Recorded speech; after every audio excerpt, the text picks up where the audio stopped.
لە زمانی عومەری کوڕی عەبدولعەزیزەوە ڕەزا و ڕەحمەتی خوای لێبێ زۆرێک لە وتاربێژەکان هەتا ئێستاش بە مزگەوتی خۆشمانەوە لە کۆتا قسەکانی وتاری ڕۆژی هەینیدا جەنابتان تێگڕا گوێبیستی ئەو ئایەتە قورئانیە دەبن کە ئایەتی ژمارە 90 سوورەتی النەحلە کە خوای پەروەردگار دەفەرمێ إن الله يأمر بالعدل والإحسان وإيتاء ذي القربى وينهى عن الفحشاء والمنكر والبغي يعظكم لعلكم تذكرون أو آية قرآنية صحابي بابرس عبد الله كري مسعود لباري ودفرمي هي أجمع آية في القرآن الكريم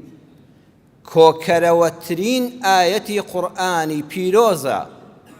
لەبارەی هەموو چاکەکان کە خوا فەرمانی پێکردوون خوا لە چەند وشەیەکا کۆی کردوێتەوە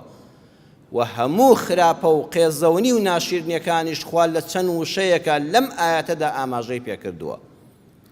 کۆکەرەوەترین ئایەتی قورئانە بۆ هەموو جوانی و چاکیەکان، بۆ هەموو ڕەوشتە خراپ و ناپەسەندەکان کە خوا دەفەرمێ خۆتانی لێ بپارێزن.